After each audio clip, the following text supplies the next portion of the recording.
Coin du DP.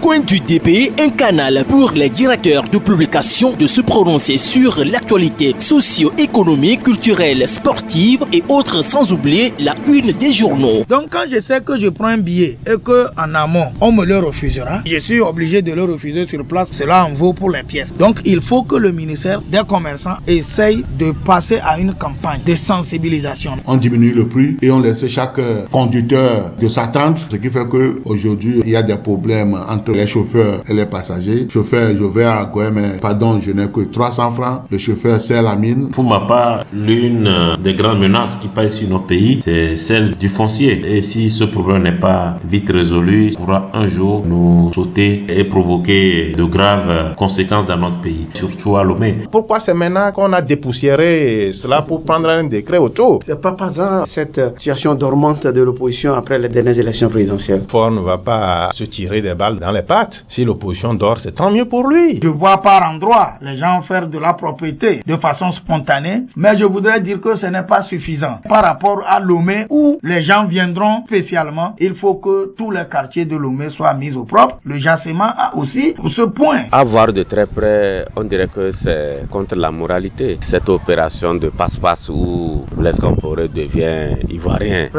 dirigé pendant 25 ans. Voilà comment la politique ne cesse de nous présenter des facettes. Mais ici au Togo, c'est que nous avons 10% qui sont tout puissants, qui maintiennent une mafia pas possible et qui soumettent le peuple au joug. Coin du DP, c'est tous les vendredis après le journal de 18h et 22h. Avec rediffusion tous les dimanches à 11h.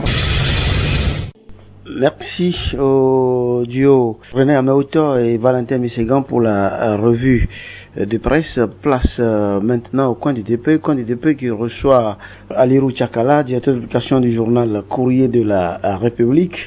Nous sommes tous à Kara dans le cadre des luttes traditionnelles Evala. Alirou, bonjour. Bonjour Eugène et bonjour à toutes les fidèles auditrices et fidèles auditeurs de Carré Jeudi. Voilà. Les Kabyles se sont encore retrouvés cette année dans la COSA, chacun dans son canton pour les luttes traditionnelles et valeurs qui prennent fin ce samedi. Édition 2017 réussie d'après les organisateurs d'ores et déjà dans tous les cantons. Le chef de l'État, Fort Général Singbe, personnellement assiste au final depuis lundi. Oui, je crois que les Evala, c'est cette fête traditionnelle-là qui ratisse large. Et pour faire un peu marrer certains, je dirais que en période des Evala, tout le monde devient d'ethnie kabyère parce que tout le monde, qu'il soit Kotokoli, Tchamba, Mina, Eve, Moba, tout le monde se retrouve dans le Septentrion, un pays kabyère. Et la ville change un peu de visage et les activités marchent bien, il y a de belles empoignades et c'est une bonne chose, mais il faudrait qu'on oriente cette lutte traditionnelle autrement. C'est-à-dire, il faut essayer de vendre la préfecture de la COSA en ces instants. C'est vrai, les hôtels affichent plein et les activités commerciales marchent, mais au-delà de ça, je pense que pour plaire un peu aux populations restées sur place, il va falloir quand même que les cadres de la localité, de la préfecture, pensent comment se rendre utile, agréable aux yeux de leurs frères et sœurs qu'ils ont laissés sur place. Par exemple, cette édition 2017, si on la mettait sous le sceau d'une infrastructure comme ça qu'on devrait créer, à part la cimenterie, et ça c'est un truc qui appartient à tout le pays, mais on voit un peu les besoins de chaque canton. Par exemple, dans le canton de Lama, si c'est le problème d'eau qui se pose, ou bien le problème de magasin, là, on va, tous les cadres, qu'ils soient de Pia, de Chichao, de Landa, de Sumdina, ils se cotisent et ils érigent un grand centre. Ça peut être un magasin, ça peut être 2 ou 3 forages qu'ils baptisent, et voilà, 2017. Là, même après l'événement, les populations bénéficieront d'une infrastructure que les cadres auraient mis et que ce serait rotatif. Cette année, si c'est à Lama qu'on construit une infrastructure sociale, L'année prochaine, ça peut être à Pia, l'année prochaine, ainsi de suite. Et là, je crois que ça aura un autre engouement que ce que nous voyons. Venir fêter, et puis après tout partir et laisser la population dans le dénuement, dans la précarité. Je crois que ça ne rend pas tellement service à la chose. Et puis il faut vendre autrement aussi les choses. Il faut faire venir les touristes. Les gens veulent voir un peu. Quand on parle des luttes traditionnelles au Sénégal et au Niger, vous voyez comment des gens quittent des pays occidentaux pour venir prendre part à cela. Donc je crois qu'il y a lieu de mieux vendre les rites initiatiques en pays kabyle que ce que nous voyons aujourd'hui. Oui. Cette année encore, M-Afrique s'est implanté pour des séances de dépistage. Je crois que ce sont des actes qui doivent être encouragés puisque selon les statistiques, après ces fêtes, il y a beaucoup de maladies liées au sexe qui pullulent là. Oui, je crois que de tout temps, ces fêtes traditionnelles, que ce soit ici ou bien ailleurs, ça rime aussi avec sexe. Vous conviendrez avec moi que les gens viennent au-delà de ces fêtes-là. Il y a des parties de plaisir. Et puis, c'est l'initiative de M-Afrique, c'est une initiative qui s'ancre déjà dans les habitudes.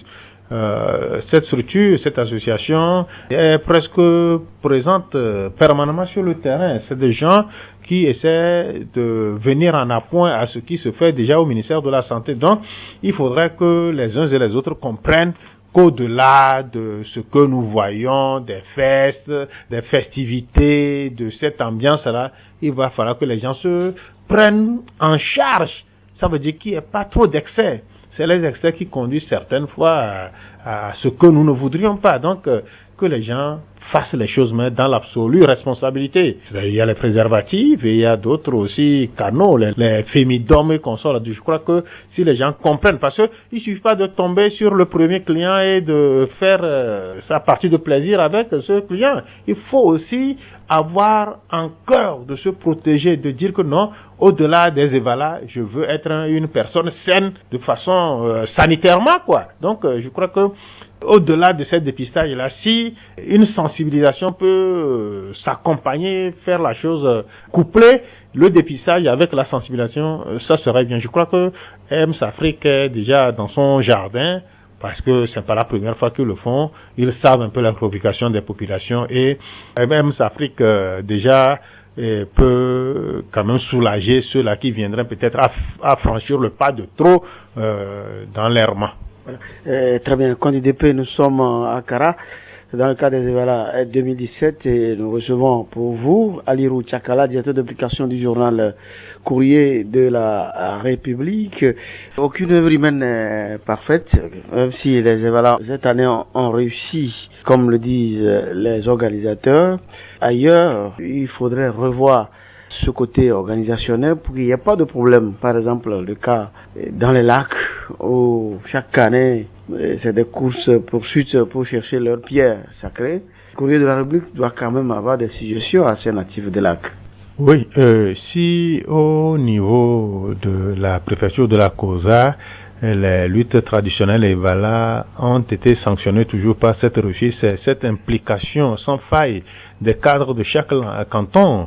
On associe un peu toutes les forces vives qui peuvent contribuer à la réussite des employants dans chaque localité. Donc, il y a une maîtrise totale sur ce plan.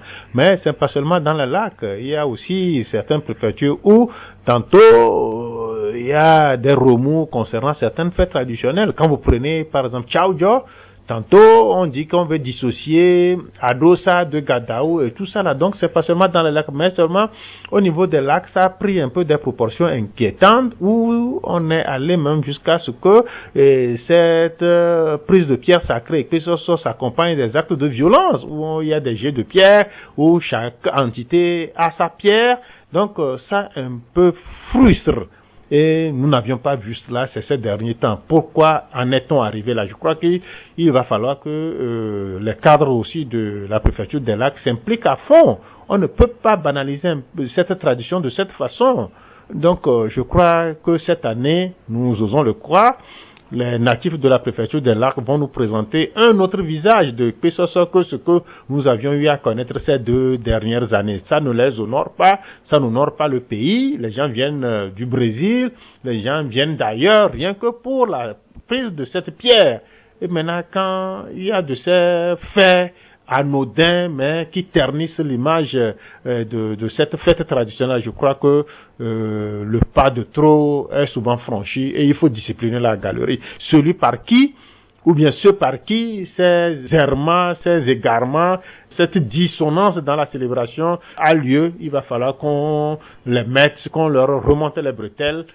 Peu importe la manière à utiliser, mais c'est sacré. On ne peut pas badiner avec la divinité de cette sorte. Et aujourd'hui, la préfecture des lacs vit des moments avec la mer qui vient souvent chaude. Est-ce que ça ne trouve pas ses origines dans cette histoire de banaliser la culture, la tradition?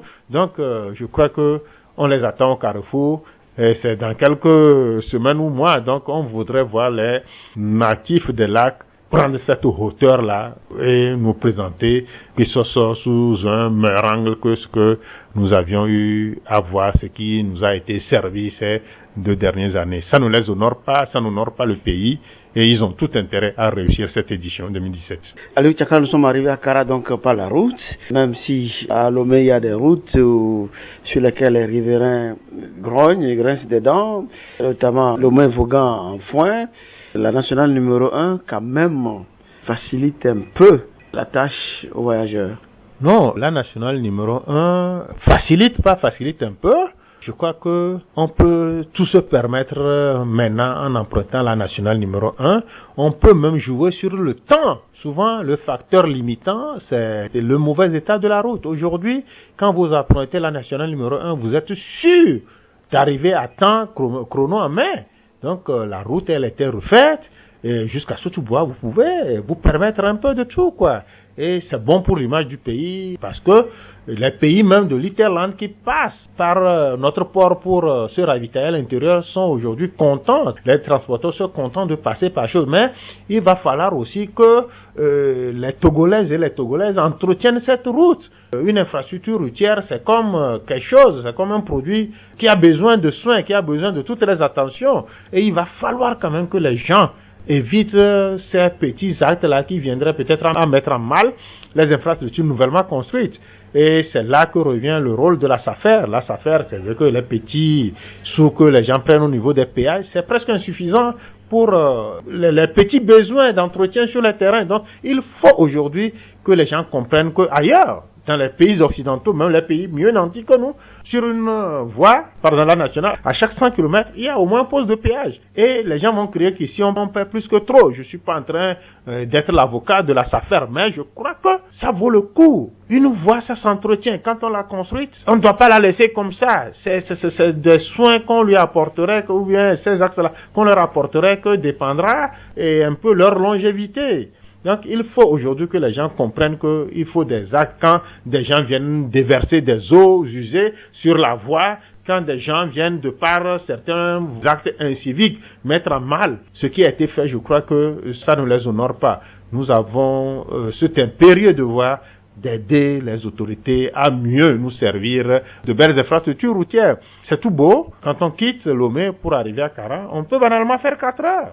On peut balalement faire 4 heures parce que la route, elle est bien, elle est chaude et il faut encourager les autorités à continuer dans ce sens. Mais il appartient aussi à la SAFER de voir par quel canon on peut mobiliser les fonds pour que aussi cet entretien-là puisse peut-être aller dans le sens de rendre un peu plus durable les infrastructures. Parce que quand il y a un certain niveau où il y a déjà de petits trous au niveau des choses. Donc, ça, si on n'arrive pas vite à régler ce problème-là, le trou va en s'agrandissant. Donc, c'est ça qui crée même l'urgence de mobiliser des fonds, d'aider la SAFER à mobiliser les fonds pour que ces petits problèmes qui naissent sur nos routes là puissent être résorbés. Donc, c'est bien, le Togo a de belles infrastructures, surtout quand on emprunte la nationale numéro 1.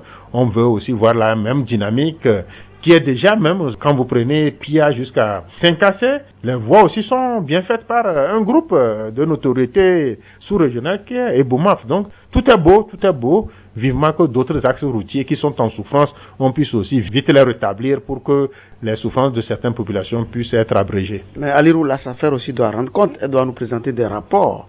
Et du moins c'est annuel, parce que je crois que c'est ce qui fait que le contribuable est réticent. Hein. Non, là, Bon, est-ce que quand vous prenez d'autres structures qui sont censées moi, cette structure m'a plu et je suis allé aux informations. Ce que la SAFER prend au niveau des postes de péage, ça ne suffit même pas pour l'entretien des routes. Un entretien des routes, c'est plus que construire même un ouvrage. Donc, il faudrait, parce que la SAFER dépend et du ministère des Infrastructures et du ministère de l'Économie et des Finances. Donc, si à ce niveau, on estime que le travail qui est fait au niveau de SAFER est quand même un bon travail, je crois que, bon, les populations, qu'est-ce qu'elles doivent attendre? C'est rouler sur des voies bien faites. Et quelle est leur contribution? C'est de s'acquitter de leur droit de péage, en payant sans graisser les dents. Et en attendant aussi que la SAFER, par rapport à ces choses-là, vous savez, il y a une mobilisation des fonds qui s'impose. Au-delà des 1000 francs, des 300 que nous payons au niveau des péages, le besoin est plus grand que ce que nous imaginons. Et puis, pour mieux faire aussi, avant, il n'y avait pas de ces caméras au niveau des postes de péage. Ça veut dire qu'on veut avoir une traçabilité de tout ce qui rentre au niveau des péages. Donc, quand aujourd'hui, quelqu'un vient à s'adonner à une fraude au niveau des choses, on peut rapidement le rattraper. Donc, le DG Ouchancha, c'est quelqu'un, et son équipe font quand même du bon job. Il faut les encourager et vivement que ces gens-là aussi trouvent d'autres canaux pour peut-être avoir un peu plus de moyens pour répondre aux attentes des populations. À Lirou, les routes sont bonnes, la nationale numéro 1 est bonne, mais en quelques mots, les usagers, notamment les chauffeurs des services de transport, doivent respecter le code de la route parce qu'ils exagèrent trop. Ils filent, ils font des dépassements dans tous les sens. Il va falloir revoir ça également. L'État n'a pas tort d'arranger les routes. Oui, et avant, quand il n'y avait pas de routes, quand les routes étaient en mauvais état, et les gens attribuaient les accidents qui avaient lieu, qui faisaient des victimes sur le mauvais état de la route. Maintenant que la route elle est bonne, on constate aussi qu'il y a des accidents. Le ministère de la Sécurité a dénombré déjà pour le compte du premier semestre de l'année en cours plusieurs accidents qui ont fait des victimes. Plus de 300 morts. Là, ça devient inquiétant. C'est pas parce que la route elle est en bon état, c'est parce qu'on peut rouler à tombeau ouvert qu'on va badiner avec sa vie. Donc, je crois que il va falloir, le ministre Yark déjà a pris ses responsabilités. Tout conducteur qui viendrait à excéder excéder le kilométrage requis pour le faire là, il va falloir qu'on les pénalise. Il va falloir que la brigade routière soit plus pointueuse en verbalisant ces gens-là. La vie humaine, elle est sacrée. Une mort de trop par accident, c'est déjà grand. C'est déjà une perte pour le pays. Mais aller jusqu'à dénombrer plusieurs centaines de morts déjà, ça fait un peu trop. Les routes, elles sont bonnes. Mais on peut arriver à bon port aussi en roulant de façon responsable, sans excès de vitesse. Et on dit, il ne sert à rien de courir, mais il faut partir à point. Quand on va doucement, on arrive à point que quand on se précipite dans tous les sens et l'accident est vite arrivé et fatalement on fait des victimes comme ça. Donc je veux qu'on soit un peu plus pointueux, un peu plus regardant et qu'on sanctionne de façon sévère ceux-là, les conducteurs qui se laissent aller. J'ai pris une occasion en venant, mais ma foi, le chauffeur s'était comporté en grand délinquant. Des dépassements qu'il ne fallait pas, l'excès de vitesse. Non, ça n'honore pas quand même les gens. S'il n'y a pas des routes et qu'il y a des accidents, on dit, ah non, c'est à cause des mauvaises. Mais que la route, elle est bonne et qu'il y a des accidents, ça veut dire qu'il y a des comportements humains qui viennent quand même créer cette triste situation-là. Voilà. Et Ali Tchakala, votre dernière parution, vous avez titré Pascal Bodiona, qui était à la célébration du 14 juillet à l'ambassade de France. En image, vous avez mis la photo de Pascal Bodiona et sa femme. Au milieu d'eux, l'ambassadeur de France au Togo. Et votre rédaction a titré le couple Bodiona et l'ambassadeur de France au Togo. Et vous dites, ces images parlent d'elles-mêmes. Oui, c'est quoi l'article? Non, en fait, vous savez que l'ancien ministre d'État et porte-parole du gouvernement a connu des instants un peu difficiles par 2 fois de suite.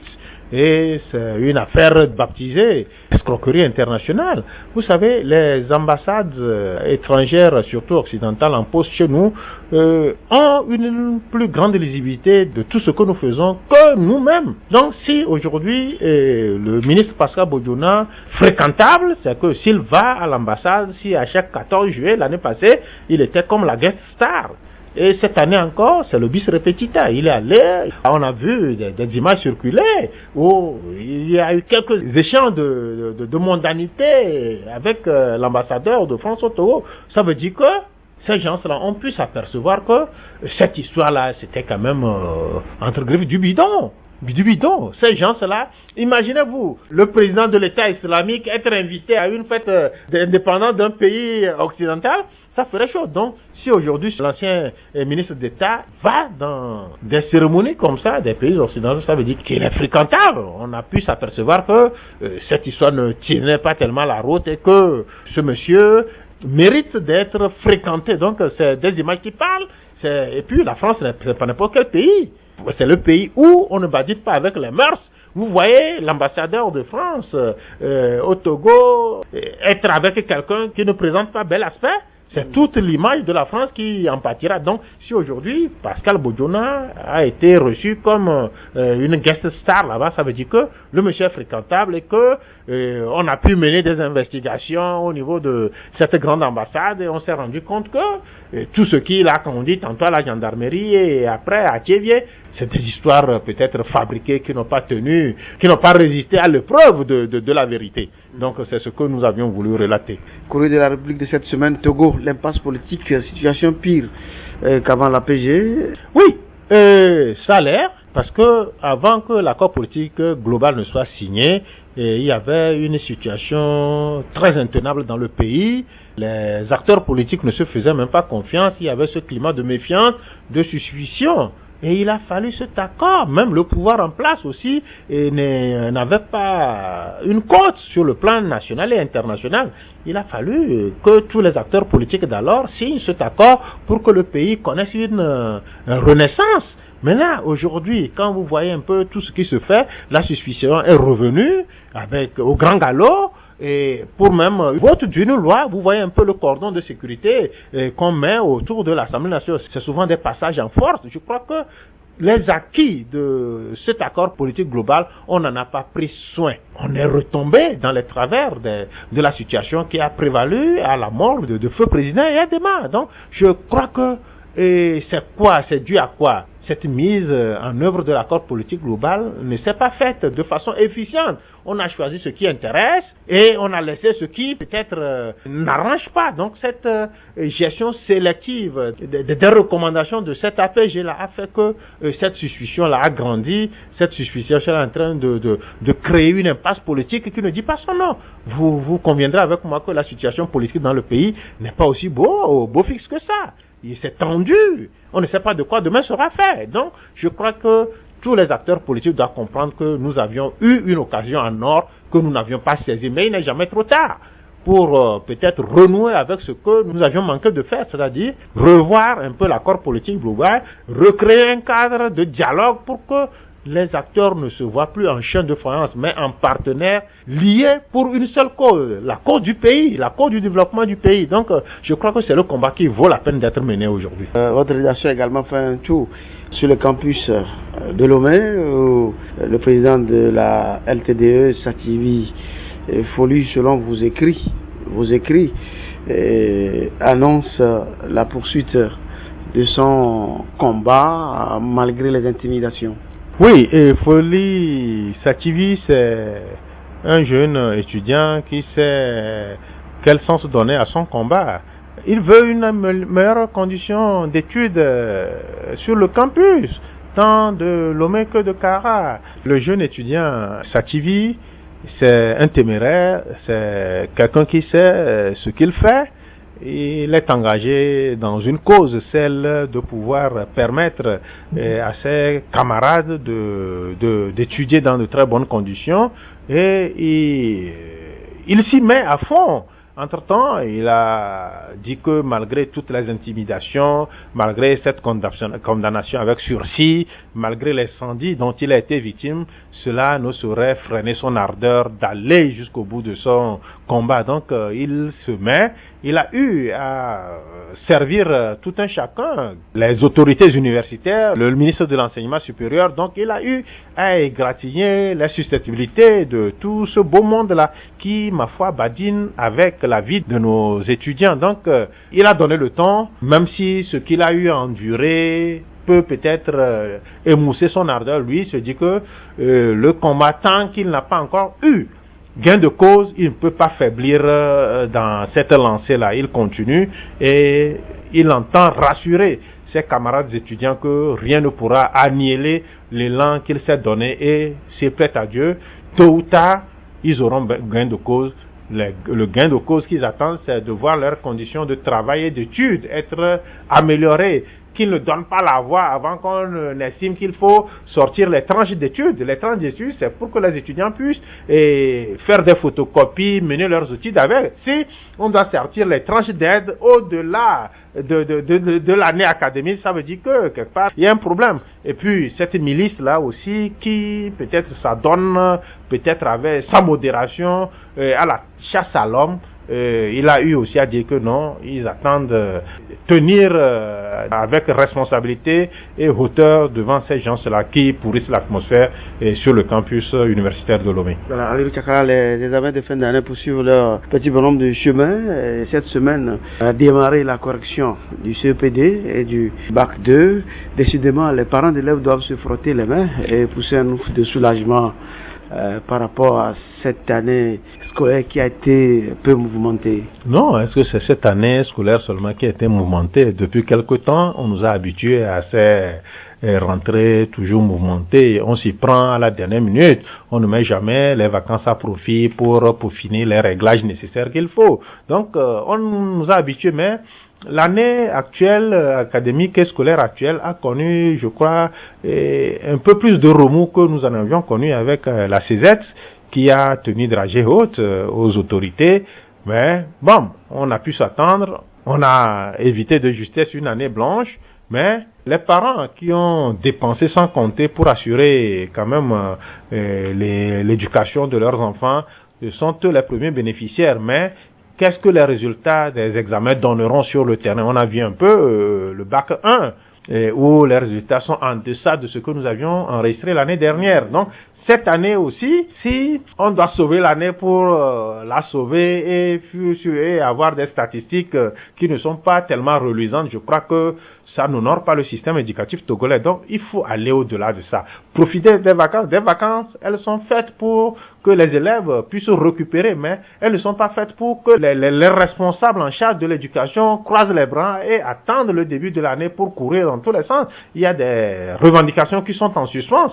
Donc, il faut aujourd'hui profiter de ces vacances-là pour déblayer le terrain, pour que l'année scolaire ne se fasse plus à plusieurs vitesses. Tantôt, on commence aujourd'hui et il y a 2 semaines de grève. Tantôt, on fait 2 semaines de cours et il y a 1 mois de grève. Non, les parents ne peuvent plus tenir. Et cela a des incidences fâcheuses sur les résultats des enfants. Je crois que quand on veut le meilleur pour son pays, il faut assainir ce milieu, il faut donner le meilleur pour que l'éducation n'en pâtisse pas des petits problèmes que nous avons sur le terrain. Voilà, vous l'évoquiez, les vacances sont faites pour des repos, mais d'ores et déjà on voit des parents dans nos carrefours à Lomé et qui soumettent les enfants aux travaux, disons en quelque sorte forcés. Est-ce qu'il faut ça, ces élèves, pendant ces vacances? Oui, vous savez, il y a des familles nanties et des familles qui se cherchent. Les familles qui se cherchent, ils n'ont d'autre choix que de déverser leur progéniture dans les rues pour les petits jobs afin de ramener quelque chose à la maison pour préparer la rentrée prochaine à ces enfants-là. Les parents ne le font pas par plaisir, ils le font parce qu'ils sont dans le besoin. D'autres qui sont nantis, ceux-là qui sont de la minorité, bon, comme ça ils ont déjà mis des visas dans les passeports de leurs enfants. Ils vont aller dans les pays occidentaux, passer de belles vacances, se frotter à un autre monde. Donc c'est ça, chacun fait la politique des moyens qu'il a. Si vous retrouvez des gens, c'est pas parce que les parents sont méchants, c'est parce que les parents aussi le font par besoin. Ils le font par besoin. Un parent qui gagne 30 000 par mois et qui a 3 ou 4 enfants à scolariser, vous conviendrez avec moi qu'il n'a d'autres alternatives que ça. Mais donc, que ça soit modéré. Non, la modération, c'est quoi? Je crois que ces enfants ne le font pas 24 heures sur 24. C'est à des moments ponctuels qu'on leur voit à certains carrefours vendre quelques produits, les papiers mouchoirs par là, d'autres c'est les arachides et tout ça. Donc je crois qu'il ne faut pas blâmer ces parents-là. Ils auraient souhaité donner de belles vacances à leurs enfants, faire mieux que ce que nous voyons, mais ils sont contraints de le faire ainsi. Il ne faut pas les blâmer, ce ne sont pas de mauvais parents. Ils sont obligés de faire ça pour assurer un peu la rentrée prochaine à leur progéniture. Il ne faut pas les blâmer. Voilà. Candidat P, donc je crois tend vers la fin. Dans votre dernière parution, au titre Branle bas à Tassili, Tonio Emmanuel, défie l'État. Oui, Tassili, c'est une structure qui a son origine en Chine. C'est des gens qui disent qu'ils vendent les compléments alimentaires. C'est des gens qui disent qu'ils commercialisent des produits bio. Mais allez-y un peu. Il faut pénétrer ce réseau-là pour voir que c'est la misère, c'est l'indescriptible misère que les gens vivent. Vous êtes un peu fortuné, vous avez un peu des moyens, vous vous lancez dans cette activité, vous finissez ruiné. Ils sont nombreux à se plaindre. Et je crois que nos articles, Dieu merci, ont permis aux responsables de cette structure de sortir. Ils ont fait une conférence de presse, ils ont essayé de se dédouaner. Mais je suis très content que ce soit Courrier de la République qui ait lancé la pavée dans la mare. Et ils ont réagi. Mais cette réaction, nous avions eu le feedback. Ils ont essayé seulement de se donner bonne conscience, de faire comme s'il y avait cette sérénité absolue au sein de la structure. Mais les gens maugraient, les gens sont en train de ressortir leurs états d'âme, leurs ressentiments qu'ils ont. C'est une injustice. Et on dit que si tu es dans ta solitude, tu ne peux pas faire autre chose. Au même moment, les responsables qui tiennent solidement les ficelles se font de l'argent rien que pour eux. Et les adhérents n'ont presque rien pour eux. Et les bonus, il faut voir ton visage pour qu'on t'accorde certains bonus. Donc, je crois que c'est une structure que l'État doit voir et surveiller de très près. C'est une structure qui appauvrit plus qu'il n'enrichit ceux-là qui adhèrent à la chose. On a tantôt blâmé Redémarre. Redémarre n'a jamais atteint un état de déconfiture, mais quand vous prenez Tassili, c'est la déconfiture totale. C'est pourquoi on les a chassés de la Côte d'Ivoire et du Ghana. Et les seules poches de résistance à ce truc appelé Tassili, c'est au Togo et au Bénin. Donc ça veut dire qu'ils ont trouvé un terreau fertile ici où ils s'adonnent à tout. Ils ne paient pas d'impôts, ils ne paient pas de taxes, alors que les produits ne tombent pas du ciel, ça passe par les frontières. Donc je crois que l'hôtel, en traquant les menus frétins, les petits revendeurs, les boutiquiers, tout ça là, les petits coiffeurs feraient mieux, les meuniers feraient mieux de lorgner du côté de Tassili. Mais nous sommes contents, on les a pincés, ils ont réagi, ils ont fait une conférence de presse, mais ma foi, tout ce qu'ils ont eu à dire ne convainc pas du tout, Nous enregistrons depuis Cara. Le mot de citoyenneté pour clore cette entrevue? Non, c'est d'appeler les gens en cette période où les activités sont intenses dans la COSA, d'être un peu plus prudents. Et on voit un peu les conducteurs de taxi-moto qui ne respectent pas le code de la route. Et c'est les excès de vitesse, donc les dépassements qui ne s'imposent pas. Donc je crois qu'il faut respecter aussi les feux de signalisation. Mais ici, il y a cette singularité où chacun fait comme bon lui semble. C'est pas bien, la vie, c'est sacré. Quand on se donne fatalement et simplement comme ça la mort par la pure bêtise humaine, ça fait très mal. Donc que les gens respectent un peu les feux de signalisation, qu'ils n'excellent pas dans les excès de vitesse, et au-delà de ça aussi, que les gens fêtent, mais dans l'absolue modération et responsabilité. Donc c'est ça aussi qui compte. Parents et élèves? Oui, parents et élèves, et d'autres attendent les résultats, d'autres ont déjà les leurs, et la rentrée prochaine se prépare déjà dès ces instants. Il faudrait que les parents essaient de bien orienter leurs enfants et que les enfants aussi se montrent un peu responsables. Les vacances, ça ne veut pas dire le laisser aller, le vagabondage sexuel et autres, oui.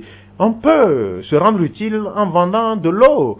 Mais vendre ça, son corps pour préparer sa rentrée, je crois que c'est une abomination.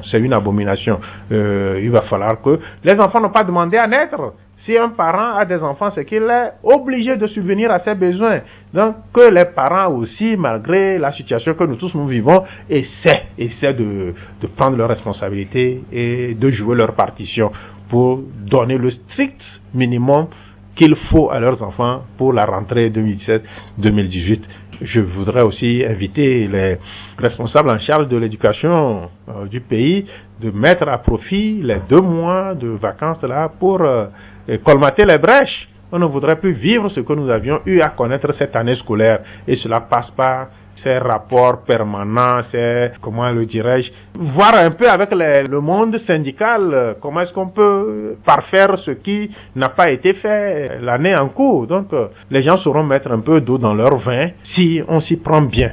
Ne pas se montrer désobligeant, ne pas se montrer un peu arrogant et méprisant à l'endroit de ces syndicats-là qui demandent des choses qui peuvent arranger leurs syndiqués et permettre à ces gens-là de pouvoir donner le meilleur qu'ils ont aux élèves. Voilà. Aliou Tchakala, bon retour à Lomé. Oui, bon retour et on se retrouve à Lomé, pas de vitesse. Vous êtes venus à bord de vos véhicules, donc allez modérément et qui va lentement va sûrement. Voilà. Point final à compte de paix de ce jour. Enregistré à Kara, l'invité du jour était Aliou Tchakala, directeur de publication du journal Courrier de la République, rediffusion dimanche à 11h temps universel. Moi je suis Eugène Bamazé, candidat sur RCJ maintenant d'Aïdo Gomé, assis sur la 103.1, la communautaire à Lomé. Au revoir. Au revoir. C'était Coin du DP. Coin du DP, un canal pour les directeurs de publication de se prononcer sur l'actualité socio-économique, culturelle, sportive et autres, sans oublier la une des journaux. Je pense que c'est des gamineries qu'ils doivent arrêter et que lorsqu'on leur offre un cadre de discussion, ils doivent saisir l'occasion pour aller exprimer leurs idées. Qu'on demande à ceux qui ont mis la main dans l'argent du pays, qu'ils remboursent. Si tous ceux qui ont volé le pays là, cette minorité a donc parlé chaque fois le chef de l'État, si on arrive à faire en sorte que cette minorité et tous ceux qui continuent de piller ce pays à rembourser l'argent qu'ils ont pillé, qu'on n'aura plus à aller emprunter chaque jour de l'argent. Pour le moment, faisons un pas, la limitation de mandat et le mot de scrutin. Et vous n'êtes pas sans savoir, ce qui a encore braqué les gens, c'est la sortie de Maganawe Florent qui a dit que l'APG est déjà caduque. Bonne opportunité offerte une fois encore à l'Afrique, donc après d'autres regroupements de pays, ce sont les États-Unis d'Amérique